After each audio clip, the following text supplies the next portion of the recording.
I said the next review was going to be a good one, and oh, it is. This is the YF-23 Black Widow 2 first prototype, the PAV-1 Spider from Muv-Luv Alternative.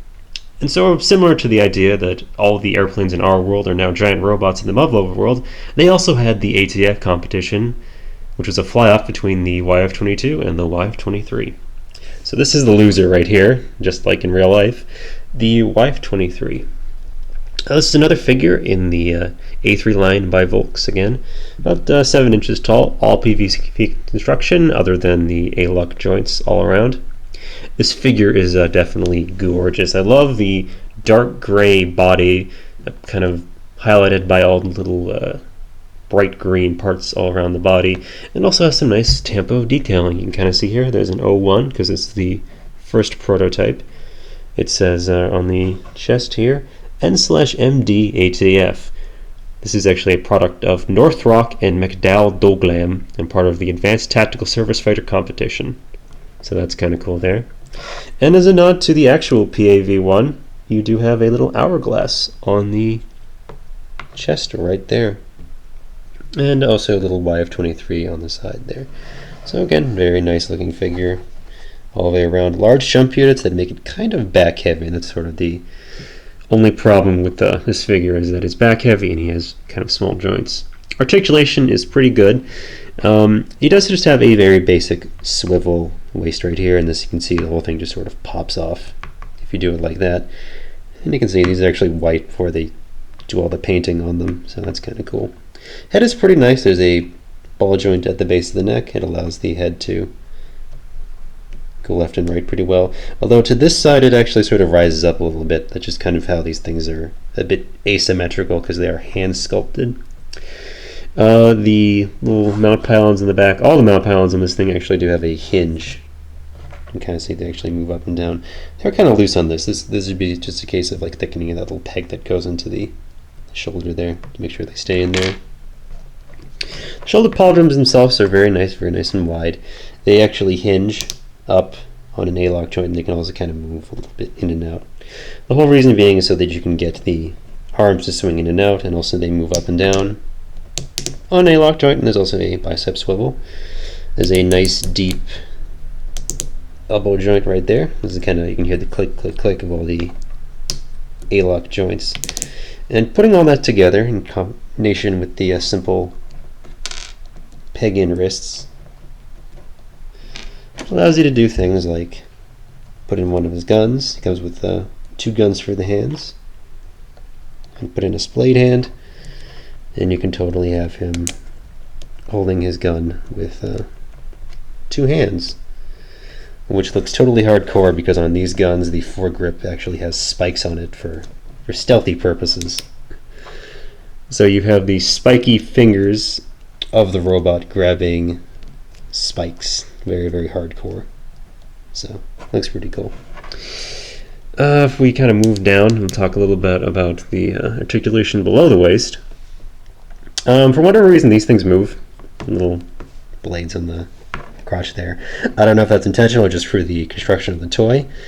I would love to think that an American tactical surface fighter does have a weaponized crotch.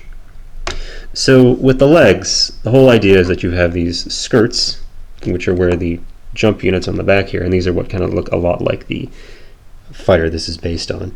And these move pretty basically on a joint that has just a couple of swivels.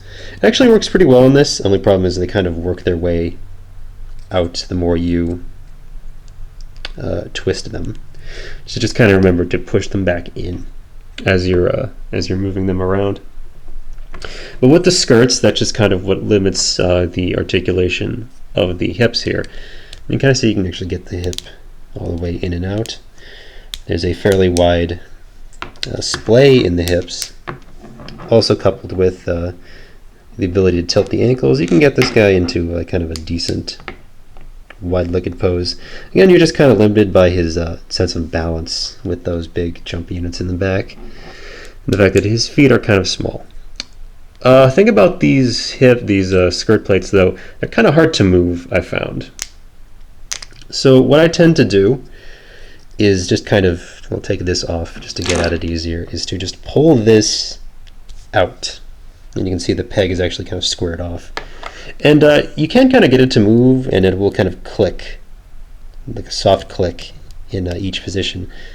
But yeah, just on this, it's just I want to pull it out like that to kind of get the thing to move properly, to allow for a little more range of motion. So yeah, on other people's I'm sure this isn't quite as tight, but on mine it is kind of tight. As far as the knees go, that's a pretty nice deep bend there. And going back to the ankles, you do have, again, ankle tilt. They can go in, they can go out, back and forth I should say. So which in the end allows you to give this guy a pretty decent kneeling pose. And that's sort of like the main mark of good articulation on your tactical surface fighter figures, is whether or not they can kneel fairly easily. So you can see it's just like that, and you can also just pop all this stuff back into place. Again, these are more boutique kind of action figures, so they definitely they can pose, but they're sort of like you're kind of touching them up to make them look nice and take pretty pictures of them. So kind of getting back to the accessories that kind of really made me excited was this guy actually has swords, which is not terribly common on the American tactical surface fighters, but yeah, this guy has 2 swords for his hands, and also swords that are on mount pylons. So he can basically go into battle with 4 swords. Although the problem here is with these mount pylons being on the shoulder is they can actually kind of run into each other a little bit. So yeah, but still looks pretty cool, and you can get this guy into a fairly deep kind of lunging pose right there. I love the details on the swords. They're very simple, but they have like little tiny like divots there, very couple of strategically placed angles. In a sense, these are basically swords that are made out of stealth, which is I think is really, really cool, because this is a stealth fighter in a certain way. So in addition to the swords, again, you do have also mount guns that are on mount pylons. You can stick them in the back there. These guys are actually supposed to have 2 mount pylons in each shoulder, but they didn't quite get that across on this figure. You can only do 1 mount pylon in each shoulder on this A3 figure here. So yeah, again, he's just kind of touchy in terms of balance, but if you just kind of work with it, then you can totally get him to stand up good and proper.